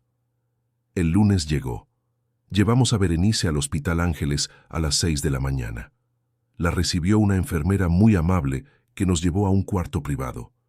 Un cuarto con cama grande, con tele, con baño privado. Yo nunca había estado en un hospital así, tan limpio, tan bonito, tan diferente al IMSS, donde siempre la atendíamos. El cirujano llegó como a las 7. Un doctor joven de unos 40 años, con lentes y bata blanca. Se presentó. «Doctor Martínez, cirujano ortopedista especializado en columna». Nos explicó todo el procedimiento, que iban a hacer una incisión en la espalda de Berenice, que iban a colocar tornillos de titanio en las vértebras, que iban a enderezar la columna con unas barras de metal, que la cirugía iba a durar entre 4 y 6 horas, que era de alto riesgo, pero que tenía 90% de probabilidad de éxito. Le pregunté, «¿Y si algo sale mal?». El doctor me miró serio. Me dijo, «Señor Rubalcaba, no le voy a mentir. Es una cirugía complicada, pero si no la operamos, su hija va a morir en cuestión de semanas, así que el riesgo vale la pena». Yo asentí. Firmé los papeles, todos los papeles que me pusieron enfrente, autorizaciones, consentimientos, formularios. Firmé todo. A las 8 en punto se llevaron a Berenice al quirófano. Antes de entrar, Berenice me abrazó, me dijo, «No tengas miedo, papi, voy a estar bien». Y yo le dije, «Lo sé, mi amor, eres muy fuerte». La vi alejarse en esa camilla, con su gorrito de cirugía puesto, con esa sonrisa valiente que tenía. Y cuando las puertas del quirófano se cerraron, me derrumbé. Me senté en el piso del pasillo y lloré como niño. Lucía se sentó a mi lado, me abrazó y esperamos 6 horas. 6 horas que fueron las más largas de mi vida. Yo caminaba por los pasillos, fumaba afuera del hospital, entraba, preguntaba a las enfermeras si sabían algo. Me decían que no, que todavía seguía en cirugía. Volvía a salir, fumaba más, entraba y así. Lucía rezaba. Tenía un rosario en las manos y rezaba una y otra vez. Yo no soy muy religioso, la verdad. Pero ese día recé como nunca había rezado. Le pedí a Dios, a la Virgen de Guadalupe, a todos los santos que conocía que salvaran a mi hija, que la dejaran vivir, que le dieran una segunda oportunidad. A las 2 de la tarde, el doctor Martínez salió del quirófano. Se quitó el cubrebocas. Nos miró. Y sonrió, dijo: «La cirugía fue un éxito. Berenice está bien. Logramos corregir la curvatura de 38 grados a solo 8 grados. Colocamos 6 tornillos y 2 barras. Todo salió perfecto. Ahora está en recuperación. En unas horas la pueden ver». Lucía gritó de felicidad. Me abrazó. Yo abracé al doctor, le dije: «Gracias, doctor, gracias. No sabe lo que hizo por nosotros». Él me dio palmadas en la espalda. Me dijo: «No me agradezca a mí, agradezca al que pagó la cirugía. Ese es el verdadero héroe aquí». 3 horas después nos dejaron pasar a verla. Berenice estaba dormida por la anestesia. Tenía tubos conectados, monitores pitando, vendas en la espalda. Se veía tan pequeñita en esa cama de hospital. Pero estaba viva, estaba respirando, y su pecho subía y bajaba con normalidad. Ya no hacía ese ruido raro, ya no se ahogaba. Me acerqué, le agarré la mano. Estaba caliente. Le di un beso en la frente. Le dije bajito: «Lo lograste, mi amor, lo lograste». Y me quedé ahí agarrándole la mano, viendo cómo dormía tranquila. Berenice estuvo 5 días en el hospital. Cada día mejoraba. El primer día solo dormía. El segundo día ya despertó, habló con nosotros, comió gelatina. El tercer día ya se sentaba en la cama. El cuarto día caminó por primera vez con ayuda de la enfermera, y el quinto día le dieron de alta. Nos fuimos a casa con Berenice caminando derechita por primera vez en años. Ya no cojeaba, ya no arrastraba el pie. Caminaba normal, como cualquier niña de 10 años. Lucía y yo íbamos uno de cada lado, agarrándola de las manos, sonriendo, llorando de felicidad. La gente en la calle nos veía raro, pero no nos importaba. Mi hija estaba viva, mi hija estaba curada. Los siguientes meses fueron de rehabilitación. Berenice tenía que hacer ejercicios todos los días para fortalecer la espalda. Tenía que ir a terapia física 2 veces por semana. Tenía que tomar medicinas para el dolor, pero cada día estaba mejor, cada día más fuerte. Y yo seguía preguntándome: ¿fue Roberto? ¿De verdad fue él? Busqué su número en mi celular, el número que me había dado ese día en la gasolinera. Lo marqué.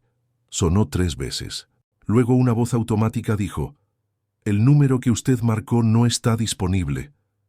Marqué otra vez. Lo mismo. El número ya no existía. Roberto había cambiado de número, o me había bloqueado. No lo sé. Pero nunca pude contactarlo. Nunca pude darle las gracias. Pasaron los años. Los pinches años pasaron volando. Berenice creció. Se recuperó completamente. A los 12 años ya hacía deportes en la escuela. Jugaba básquet, corría, brincaba, como cualquier niña normal. A los 15 bailó en su fiesta de 15 años con un vestido rosa que Lucía le compró ahorrando durante 2 años. Bailó el vals con 15 chambelanes. Y yo lloré viéndola bailar, recordando cuando no podía ni caminar. A los 18 se graduó de la prepa. Fue a su graduación caminando derechita, con su toga y su birrete, sonriendo en las fotos. Y yo ahí estaba, aplaudiendo como loco, orgulloso de mi hija que había vencido a la muerte. Y ahora en 2022, Berenice tiene 19 años. Está estudiando enfermería en la Universidad Autónoma de Coahuila. Quiere ser enfermera pediatra. Quiere trabajar en hospitales ayudando a niños enfermos. Dice que quiere ser como las enfermeras que la cuidaron a ella cuando estuvo internada. Dice que quiere devolverle al mundo todo lo bueno que recibió. Yo seguí trabajando de trailero. Seguí manejando mi troca por todo México. Ya tengo 52 años. Ya me duele más la espalda. Ya no aguanto tantas horas manejando. Pero ahí sigo, porque es lo único que sé hacer y porque me gusta. Me gusta la carretera, me gusta el volante en mis manos, me gusta ver amanecer manejando por alguna carretera perdida de Chihuahua o Durango. Pagué todas las deudas. Al agiotista le pagué hasta el último peso. Me tardé 3 años. 3 años pagándole 2.500 pesos cada mes hasta que junté los 15.000 completos y se los di de golpe. El cabrón me dijo: «Eres de los pocos que me paga completo, Rubal. La mayoría se desaparece o se muere antes». Yo le dije: «Yo no soy como la mayoría». Y me fui. Y nunca más volví a pedirle prestado a nadie. Lucía abrió su negocito de quesadillas. Tiene un puesto en la esquina de nuestra casa. Vende quesadillas de queso, de hongos, de flor de calabaza, de chicharrón. Le va bien. Saca como 5,000 pesos a la semana. A veces más. Con eso ayuda con los gastos de la casa, con la universidad de Berenice, con las cosas que se van necesitando. No nos sobra el dinero. Nunca nos ha sobrado. Pero vivimos tranquilos, sin deudas, sin angustias. Rentamos la misma casa de siempre, un departamentito de 2 recámaras en una colonia normal de Torreón. No es gran cosa, pero es nuestro hogar. Ahí crecimos juntos, ahí criamos a Berenice, ahí lloramos, ahí nos abrazamos, ahí vivimos. Y durante 10 años, desde 2012 hasta 2022, nunca volví a saber nada de Roberto Zamudio. Nunca me llamó, nunca me buscó, nunca lo volví a ver. A veces, manejando por la carretera, pensaba en él.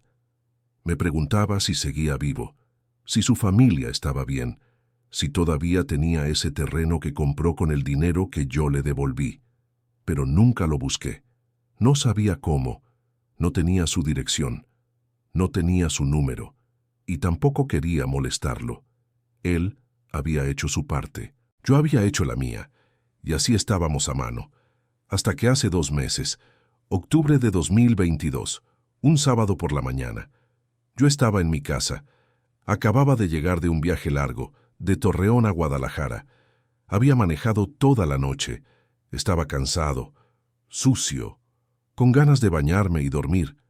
Lucía estaba en su puesto vendiendo quesadillas. Berenice estaba en la universidad estudiando para un examen. Yo estaba viendo el fútbol en la tele. Cruz Azul contra América. Tenía una cerveza en la mano. Estaba en pants y camiseta, descalzo, relajado, y de repente escuché que tocaron la puerta. Toc, toc, toc. 3 toques. Me levanté. Dejé la cerveza en la mesa. Fui caminando hacia la puerta pensando, ¿quién chingados es? Abrí la puerta y me quedé congelado. Ahí estaba él, Roberto Zamudio. Pero no era el mismo Roberto de hace 10 años. Era un hombre de 68 años, viejo, muy viejo, flaco, demasiado flaco. Parecía que pesaba 40 kilos. Tenía el pelo completamente blanco, la piel amarilla, los ojos hundidos, las mejillas hundidas. Traía una camisa de manga larga que le quedaba enorme, como si hubiera sido de alguien más grande, y un pantalón que se le caía. Se veía enfermo, muy enfermo, moribundo. Nos quedamos viendo uno al otro durante unos segundos que parecieron horas. Yo no podía hablar, él tampoco. Hasta que finalmente Roberto abrió la boca. Su voz era débil, ronca, como si le costara trabajo hablar. Me dijo: «Hola, Rubal, sí, ¿te acuerdas de mí?» Yo tragué saliva, asentí. Le dije: «Claro que me acuerdo, don Roberto. Claro que sí. Pase. Por favor, pase». Me hice a un lado. Roberto entró despacio, muy despacio. Caminaba arrastrando los pies, apoyándose en la pared. Le ofrecí mi brazo. Lo agarró. Lo ayudé a llegar hasta el silla. Se sentó. Respiraba agitado, como si hubiera corrido un maratón cuando solo había caminado 5 metros. Me senté frente a él. Lo veía, y no podía creer lo mucho que había cambiado.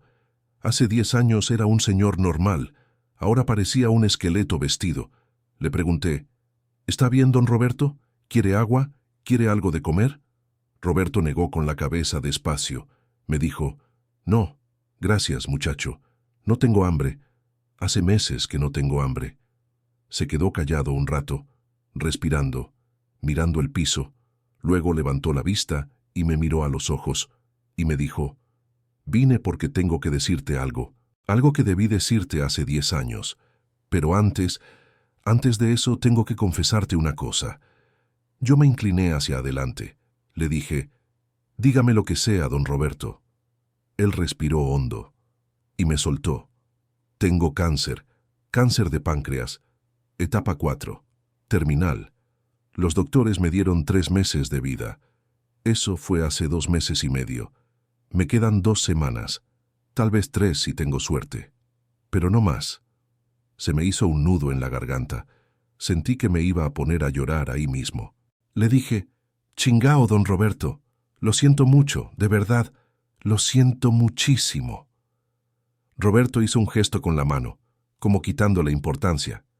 Me dijo, «No te sientas mal, todos nos vamos a morir algún día. A mí me tocó ahora, ya estoy listo, ya hice las paces con Dios, ya me despedí de mi familia, pero antes de irme, antes de morirme, necesitaba venir aquí, necesitaba verte, necesitaba pedirte perdón». Lo miré confundido. Le dije, «¿Perdón? ¿Perdón de qué, don Roberto?» Él bajó la cabeza. Se veía avergonzado. Me dijo, «Perdón por no haberte llamado. Hace 10 años, ese día en la gasolinera, te prometí que te iba a ayudar. Te di mi número. Te dije, te voy a llamar, hermano. Cuenta con eso. Y nunca te llamé. Desaparecí. Te dejé colgado. Y eso me ha estado comiendo vivo estos 10 años». Yo negué con la cabeza. Le dije, «Don Roberto, usted pagó la cirugía de mi hija. Usted sí me ayudó. Usted cumplió su promesa». Roberto me miró sorprendido. Me preguntó, «¿Cómo sabes que fui yo?». Le dije, «Porque nadie más pudo haber sido. Solo usted sabía de Berenice. Solo usted me prometió ayuda. Fui yo. Claro que fui yo». Roberto asintió lentamente. Me dijo, «Sí, fui yo. Pero después de eso nunca te llamé. Y debí hacerlo. Debí llamarte para ver cómo estaba tu niña, para ver si necesitabas algo más, pero no lo hice. Y eso me ha carcomido la conciencia todos estos años». Le pregunté algo que me había estado quemando por dentro durante 10 años. «¿Por qué, don Roberto? ¿Por qué no me llamó?». Roberto respiró hondo. Se le llenaron los ojos de lágrimas y me contó. Me dijo que después de que yo le devolví su dinero ese día de julio de 2012, él fue directo a la notaría, pagó el terreno, firmó las escrituras. El terreno quedó a su nombre.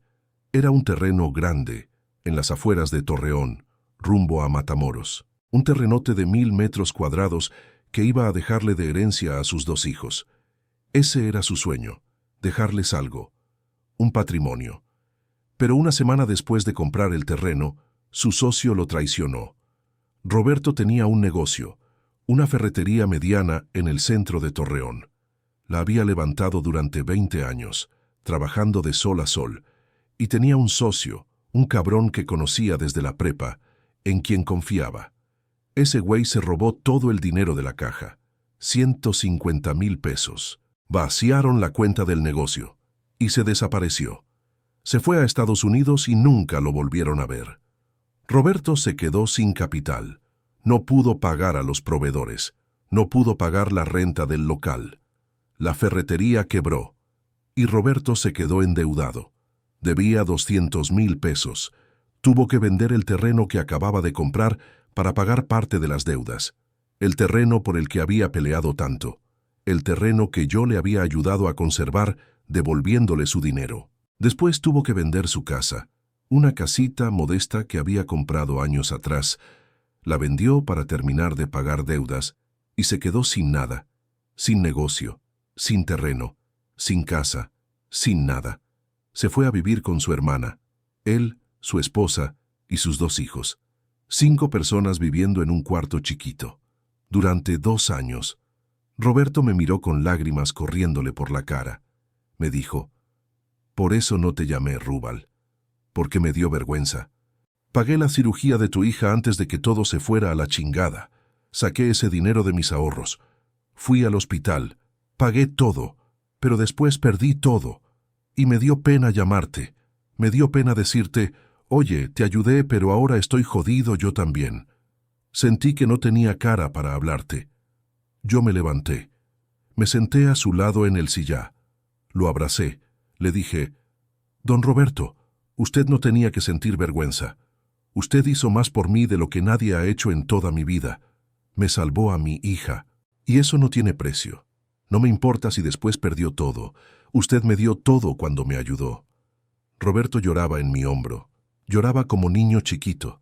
Me decía, perdóname, hermano. Perdóname por desaparecer. Perdóname por no darte seguimiento. Perdóname. Y yo solo le decía, no hay nada que perdonar, don Roberto, nada. Nos quedamos así un rato, abrazados, dos hombres llorando en un sillá. Cuando nos separamos, Roberto se limpió la cara con el dorso de la mano. Respiró hondo y me dijo, pero no solo vine a pedirte perdón, también vine a pedirte ayuda. Lo miré sorprendido. Le dije, ¿ayuda? Claro, don Roberto, lo que necesite. ¿Qué necesita? Roberto sonrió, una sonrisa débil, y me dijo, necesito que me ayudes con un negocio. No entendí, le dije, ¿un negocio? ¿Cuál negocio? Roberto me explicó. Me dijo que después de vivir 2 años con su hermana, consiguió trabajo.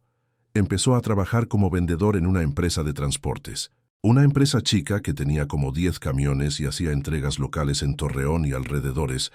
Roberto vendía los servicios, conseguía clientes y resultó que era bueno, muy bueno.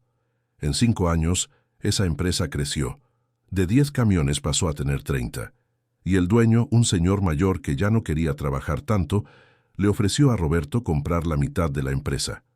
Roberto no tenía dinero, pero convenció al señor de entrar como socio sin poner dinero, solo con su trabajo y sus contactos. Y el señor aceptó. En los últimos 3 años, Roberto y el dueño original convirtieron esa empresa pequeña en algo más grande. Ahora tienen 40 camiones, hacen entregas por todo el norte de México y están a punto de firmar un contrato grande con una empresa gringa para hacer entregas de carga desde Texas hasta Torreón. Pero hace 6 meses, Roberto se enfermó. Le diagnosticaron el cáncer y ahora se está muriendo. Y necesita encontrar a alguien de confianza, alguien que conozca el negocio de los transportes, alguien honesto, alguien que pueda quedarse con su parte de la empresa y la siga manejando bien, alguien que cuide de su familia cuando él ya no esté.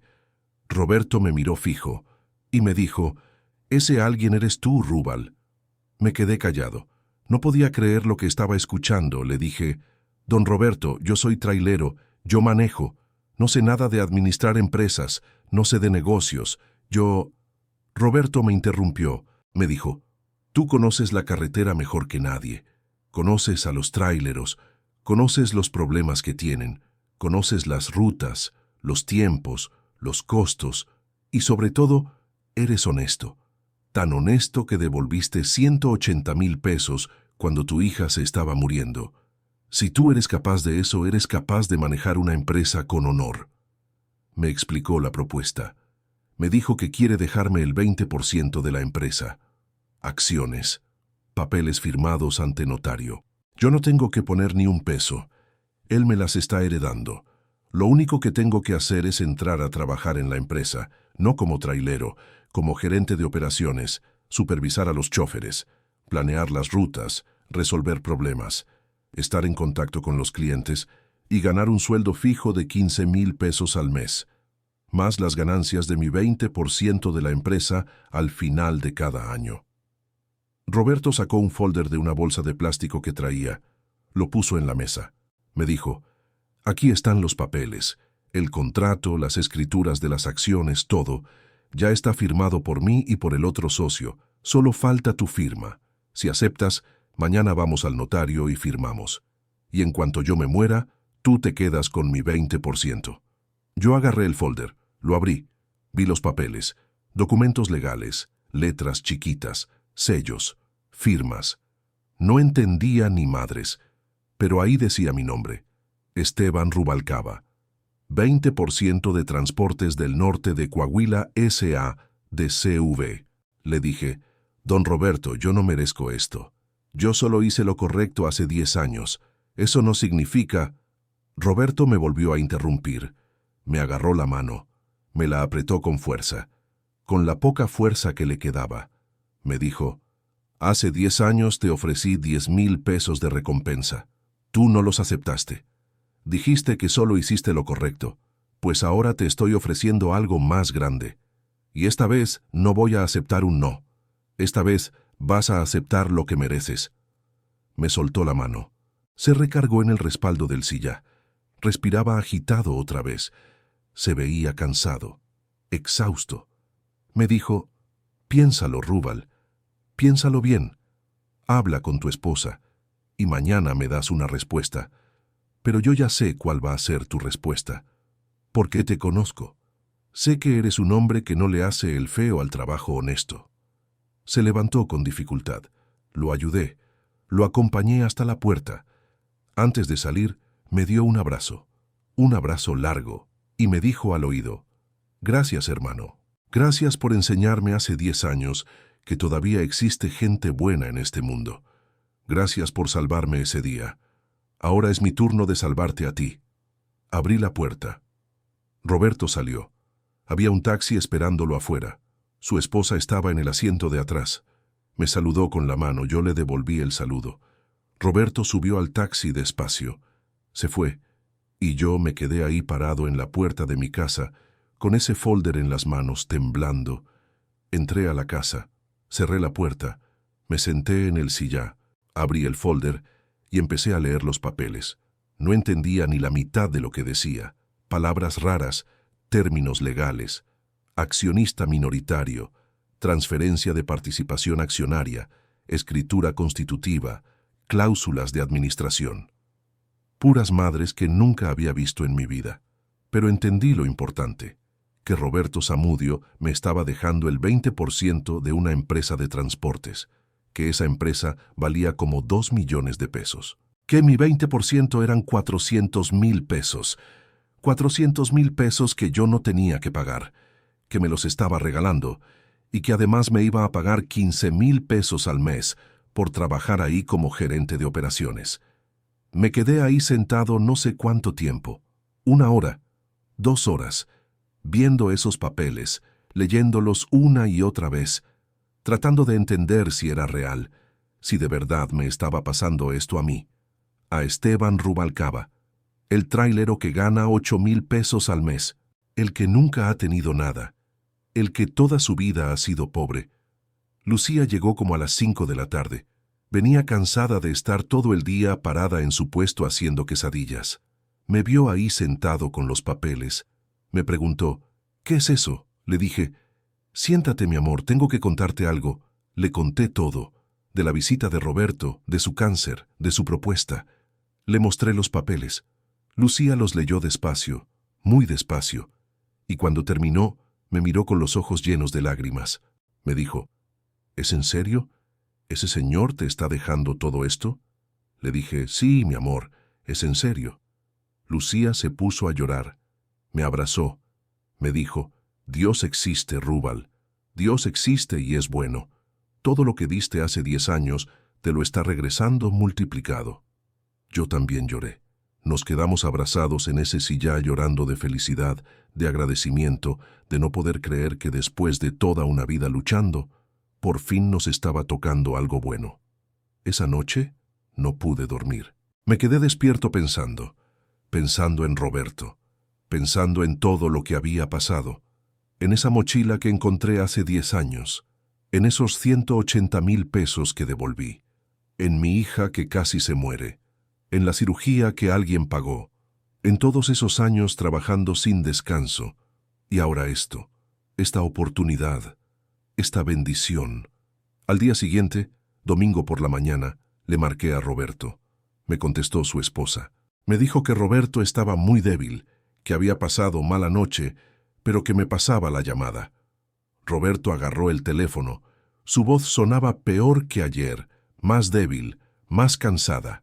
Le dije, «Don Roberto, acepto su propuesta, y le agradezco más de lo que las palabras pueden expresar». Roberto se rió, una risa bajita, y me dijo, «Sabía que ibas a aceptar. Mañana lunes a las 10 de la mañana nos vemos en la Notaría Pública número 12. Ahí firmamos todo. Y ya quedas como socio», le dije. «Ahí estaré, don Roberto. Le prometo que voy a cuidar su empresa como si fuera mía. No le voy a fallar. Roberto me dijo, lo sé, muchacho, por eso te escogí a ti. El lunes a las 10 de la mañana estaba yo en la notaría. Llegué media hora antes, nervioso, sudando. Me había puesto mi mejor ropa, un pantalón de vestir negro que uso para las bodas, una camisa blanca, mis zapatos boleados. Me había bañado, me había peinado, hasta me había puesto loción que Berenice me regaló el año pasado y que nunca uso. Roberto llegó en silla de ruedas. Lo empujaba su esposa, doña María Elena. Se veía peor que el sábado, mucho peor, más flaco, más amarillo, más cerca de la muerte. Pero sonreía al verme. Entramos a la oficina del notario, un señor gordito con lentes y traje gris. Nos sentó, nos explicó todo el procedimiento, leyó los documentos en voz alta, papeles y más papeles, firmas y más firmas, sellos, huellas digitales, testigos. Cuando terminó, el notario me entregó una carpeta. Me dijo, «Felicidades, señor Rubalcaba. Usted es ahora accionista con el 20% de Transportes del Norte de Coahuila. A partir de hoy, usted es socio». Yo agarré esa carpeta con las manos temblando. No podía creer que fuera real. Roberto me abrazó desde su silla de ruedas. Me dijo, «Ahora somos socios, hermano. Cuida bien la empresa. Cuida a mis choferes. Trátalos como te hubiera gustado que te trataran a ti. Y acuérdate siempre, la honestidad es lo más importante en este negocio». Salimos de la notaría. Afuera, Roberto me presentó al otro socio, el dueño original de la empresa, un señor de 70 años, don Armando, alto, canoso, con bigote. Me dio la mano. Me dijo, «Roberto me contó todo sobre ti. Me contó de la mochila, de cómo le devolviste el dinero. Cualquier hombre que hace eso es un hombre en quien se puede confiar. Bienvenido a la empresa, socio». Don Armando me llevó a conocer las oficinas. Era un edificio pequeño en una zona industrial de Torreón, 2 pisos. Abajo estaban los talleres donde reparaban los camiones. Arriba las oficinas. Conocí al contador, a la secretaria, a los 3 despachadores que coordinaban las rutas. Y conocí el patio. 40 camiones, de todos tamaños, Tortons, Rabonas, tractocamiones, todos con el logo de la empresa pintado en las puertas. Transportes del Norte. Me quedé ahí parado en ese patio, viendo esos camiones, sintiendo el olor a diésel, escuchando el ruido de los motores, y pensé, esto es mío, una parte de todo esto es mío. Don Armando me explicó mi trabajo. Me dijo que iba a estar a cargo de coordinar a los choferes, planear las rutas, resolver problemas cuando algo saliera mal, hablar con los clientes, negociar precios, contratar choferes nuevos cuando se necesitara, y sobre todo, cuidar que todos los camiones estuvieran en buen estado y que todos los choferes trabajaran con seguridad. Me dijo que empezaba al día siguiente, martes, a las 8 de la mañana. Mi oficina era un cubículo chiquito en el segundo piso, con escritorio, computadora, teléfono y una ventana que daba al patio de los camiones. Nada lujoso, pero era mío. Esa noche llegué a mi casa flotando. Berenice ya había llegado de la universidad. Le conté todo. Mi hija me abrazó. Me dijo, «Estoy orgullosa de ti, papi. Siempre he estado orgullosa de ti, pero ahora más». Y yo lloré. Lloré abrazando a mi hija que estaba viva, sana, estudiando en la universidad, gracias a un hombre que yo ayudé hace 10 años. Empecé a trabajar en Transportes del Norte. Los primeros días fueron difíciles. Yo no sabía usar bien la computadora, no sabía hacer hojas de Excel, no sabía mandar correos electrónicos, pero aprendí. La secretaria Lupita me enseñó. Don Armando me tuvo paciencia, y poco a poco le fui agarrando la onda, y descubrí que era bueno en esto. Yo conocía la carretera, conocía los problemas de los traileros, sabía cuánto tiempo se hace de Torreón a Monterrey, sabía dónde están los retenes, sabía dónde paran los policías a sacar mordida. Sabía todo eso porque yo lo había vivido durante 28 años. Los choferes me respetaban. porque yo era uno de ellos, porque yo había manejado troca, porque yo sabía de qué hablaba cuando les decía, no te vayas por esa ruta, está muy fea, mejor date la vuelta por acá. Ellos me escuchaban, y las cosas empezaron a funcionar mejor. Pasaron las semanas. Roberto seguía vivo, pero cada día más débil. Lo iba a visitar cada fin de semana. Le contaba cómo iba la empresa. Le contaba de los contratos nuevos que habíamos conseguido, de los choferes que había contratado, de los problemas que había resuelto. Y Roberto sonreía. Me decía, sabía que ibas a hacer un buen trabajo, muchacho. Sabía que no me iba a equivocar contigo. Una tarde, en una de esas visitas, Roberto me llamó a su cuarto. Estaba en cama. Ya casi no se levantaba. Me senté a su lado. Me agarró la mano con su mano flaca y fría, y me dijo, «Rubal, tengo algo para ti». Le hizo una seña a doña María Elena. Ella abrió un cajón. Sacó algo envuelto en papel periódico. Me lo dio. Lo desenvolví. Era una cartera vieja, de piel café, desgastada, rayada, con las esquinas dobladas. La reconocí inmediatamente. Era la cartera que estaba en la mochila hace 10 años. La cartera con la credencial de Roberto, con el recibo del terreno. Roberto me dijo, «Es para ti, quiero que la tengas, para que nunca olvides ese día, para que nunca olvides que la honestidad siempre vale la pena». Agarré esa cartera, la abrí. Adentro todavía estaba la credencial vieja de Roberto, la del 2012, y una foto de su familia, Roberto, su esposa y sus 2 hijos cuando eran niños. Le dije, «Don Roberto, no puedo aceptar esto». Él me apretó la mano. Me dijo, «Sí puedes, y vas a aceptarlo, porque quiero que cada vez que la veas te acuerdes de mí, y te acuerdes de que hiciste lo correcto, y que yo te lo agradecí». Guardé esa cartera. La guardo todavía, en el cajón de mi escritorio en la empresa. La veo cada día, y cada día me acuerdo de Roberto. 6 semanas después de que firmamos los papeles, un martes por la mañana, doña María Elena me llamó. Estaba llorando. Me dijo, «Rubal, Roberto falleció esta madrugada. Se fue dormido, sin dolor, tranquilo». Colgué el teléfono. Me quedé sentado en mi oficina. Y lloré. Lloré por ese hombre que me cambió la vida. Ese hombre que cumplió su promesa 10 años después. Ese hombre que me enseñó que la bondad siempre regresa. Fui al funeral, al velorio, a la misa. Me senté hasta adelante con la familia, porque Roberto me había dejado instrucciones de que yo era como su hermano. Y cuando terminó la misa, doña María Elena me pidió que dijera unas palabras. Me paré frente a todos, frente a la familia de Roberto, frente a sus amigos, frente a su ataúd, y les conté la historia. Les conté de la mochila, de los 180,000 pesos, de cómo los devolví, de cómo Roberto pagó la cirugía de mi hija, de cómo desapareció durante 10 años, y de cómo regresó hace 2 meses para cumplir su promesa final. La gente lloraba escuchándome, y cuando terminé, les dije, «Roberto Zamudio fue el hombre más honrado que conocí en mi vida. Me enseñó que cuando haces el bien, aunque tarde, ese bien regresa. Y yo le prometí que iba a cuidar su empresa, que iba a cuidar a su familia, y voy a cumplir esa promesa, como él cumplió la suya». Después del funeral, doña María Elena me dio un sobre. Me dijo, «Roberto dejó esto para ti. Me pidió que te lo diera después de su muerte». Abrí el sobre. Era una carta, escrita a mano con letra temblorosa, la letra de un hombre enfermo.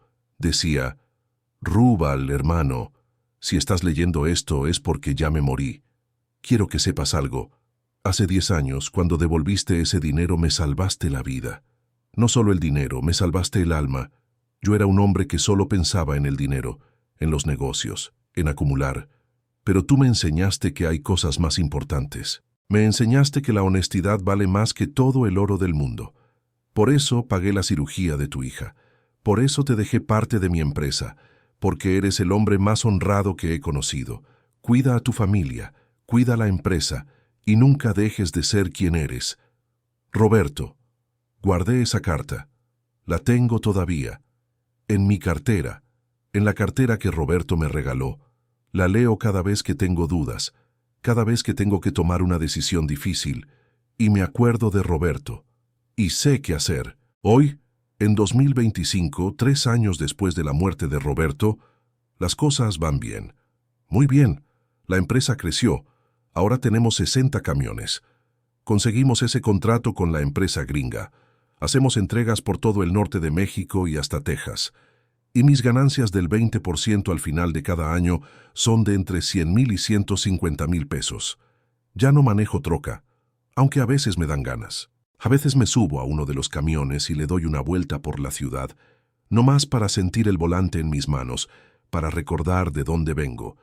Pero mi trabajo ahora es en la oficina, coordinando, planeando, administrando. Berenice se graduó de enfermería hace un año. Trabaja en el Hospital General de Torreón, en el área de pediatría, atiende a niños enfermos. Y cada vez que veo a mi hija con su uniforme blanco, con su estetoscopio colgado del cuello, sonriéndole a un niño que tiene miedo, me acuerdo de cuando ella era esa niña enferma, y me acuerdo de Roberto, y le doy gracias a Dios por haberlo puesto en mi camino. Lucía cerró su puesto de quesadillas. Ya no lo necesita. Ahora yo gano bien. Ganamos bien. Nos alcanza. Pero Lucía sigue haciendo quesadillas, pero ahora las hace en casa y se las lleva a los choferes de la empresa. Les prepara comida. Los trata como si fueran sus hijos, porque ella sabe lo que es tener un esposo trailero que llega cansado, con hambre, necesitando un plato caliente. Nos mudamos de casa. Rentamos una casa más grande, de 3 recámaras, con patio, con cochera. Nada lujoso, pero es más grande que donde vivíamos antes, y nos alcanzó para comprar muebles nuevos, una tele nueva, un boiler nuevo para que Berenice ya no se bañe con agua fría. Y algo más, algo importante. Lucía y yo empezamos un fondo para ayudar a tráileros que tengan hijos enfermos. Cada mes aportamos 5,000 pesos de mi sueldo. Los guardamos en una cuenta de banco, y cuando juntamos suficiente, buscamos a algún camionero que esté pasando por lo mismo que yo pasé, y le ayudamos. Hasta ahora, en estos 3 años, hemos ayudado a pagar 47 cirugías, 47 niños que se salvaron. Unos tenían problemas de corazón, otros labio leporino, otros tumores, otros problemas de riñones, y varios con escoliosis como Berenice. A esos les pagamos toda la cirugía, los 140,000 pesos completos, y cada vez que ayudamos a alguien le contamos la historia. Le contamos de Roberto, le contamos de la mochila, le contamos de cómo la honestidad siempre regresa multiplicada, y les pedimos que algún día, cuando ellos puedan, ayuden a alguien más, y así se sigue la cadena.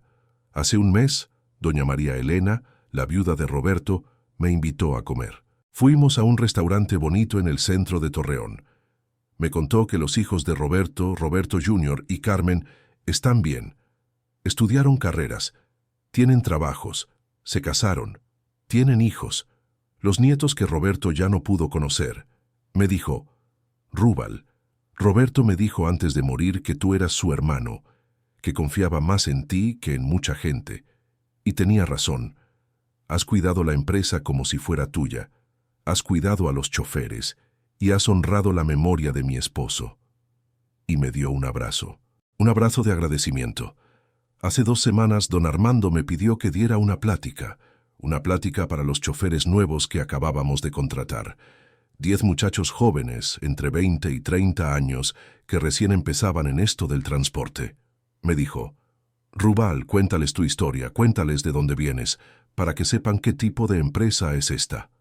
Así que un viernes por la tarde reuní a los 10 choferes nuevos en la sala de juntas. Me senté frente a ellos y les conté mi historia. Les conté que yo fui trailero durante 28 años, que manejé por todo México, que conocí el hambre, el cansancio, las noches sin dormir, los peligros de la carretera. Y luego saqué la cartera, esa cartera vieja de piel café que Roberto me regaló.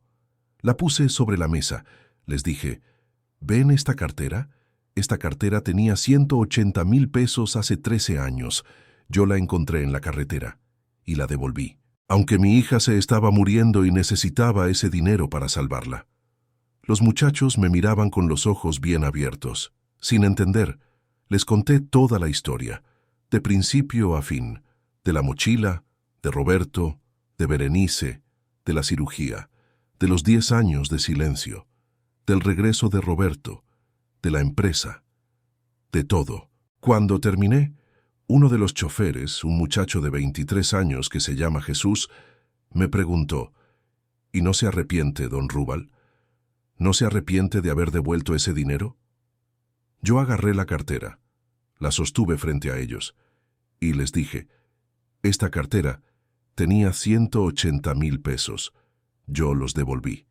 Hoy esta cartera vale millones, porque la honestidad no es sobre lo que ganas hoy, es sobre quién eres, y sobre lo que esa honestidad construye con el tiempo.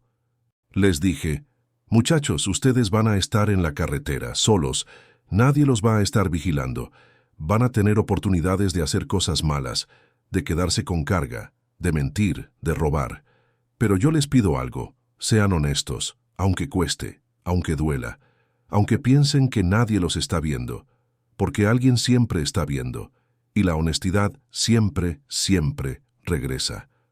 Los 10 muchachos asintieron. Uno de ellos, el más joven, estaba llorando. Me dijo, gracias, don Rubal, gracias por contarnos su historia. Yo le prometo que voy a ser honesto. Como usted.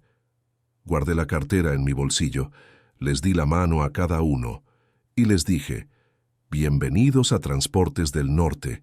Aquí somos una familia, y en esta familia la honestidad es lo primero. Yo soy Esteban Rubalcaba. Tengo 65 años. Nací en Durango, pero vivo en Torreón, Coahuila. Fui trailero durante 28 años. Ahora soy socio de una empresa de transportes. Tengo una hija sana que es enfermera. Tengo una esposa que me ha acompañado en las buenas y en las malas. Y tengo una historia que contar. Hace 13 años encontré una mochila con 180,000 pesos en la carretera. Mi hija se estaba muriendo. Necesitaba 140,000 pesos para una cirugía. Devolví el dinero. El dueño de ese dinero me prometió ayudarme. Pagó la cirugía de mi hija de forma anónima. Desapareció durante 10 años. Y regresó cuando estaba muriendo para cumplir su última promesa: dejarme parte de su empresa. Hoy, esa empresa vale más de 3 millones de pesos. Mi 20% vale 600,000 pesos. Gano 15,000 pesos al mes de sueldo. Y al final de cada año, recibo entre 100,000 y 150,000 pesos de utilidades. Todo eso porque hace 13 años hice lo correcto. Porque devolví un dinero que no era mío. Porque fui honesto cuando nadie me estaba viendo. La honestidad no te hace rico de la noche a la mañana, pero siempre, siempre regresa. Tal vez tarde 10 años, tal vez tarde más, pero regresa. Y cuando regresa, lo hace multiplicado.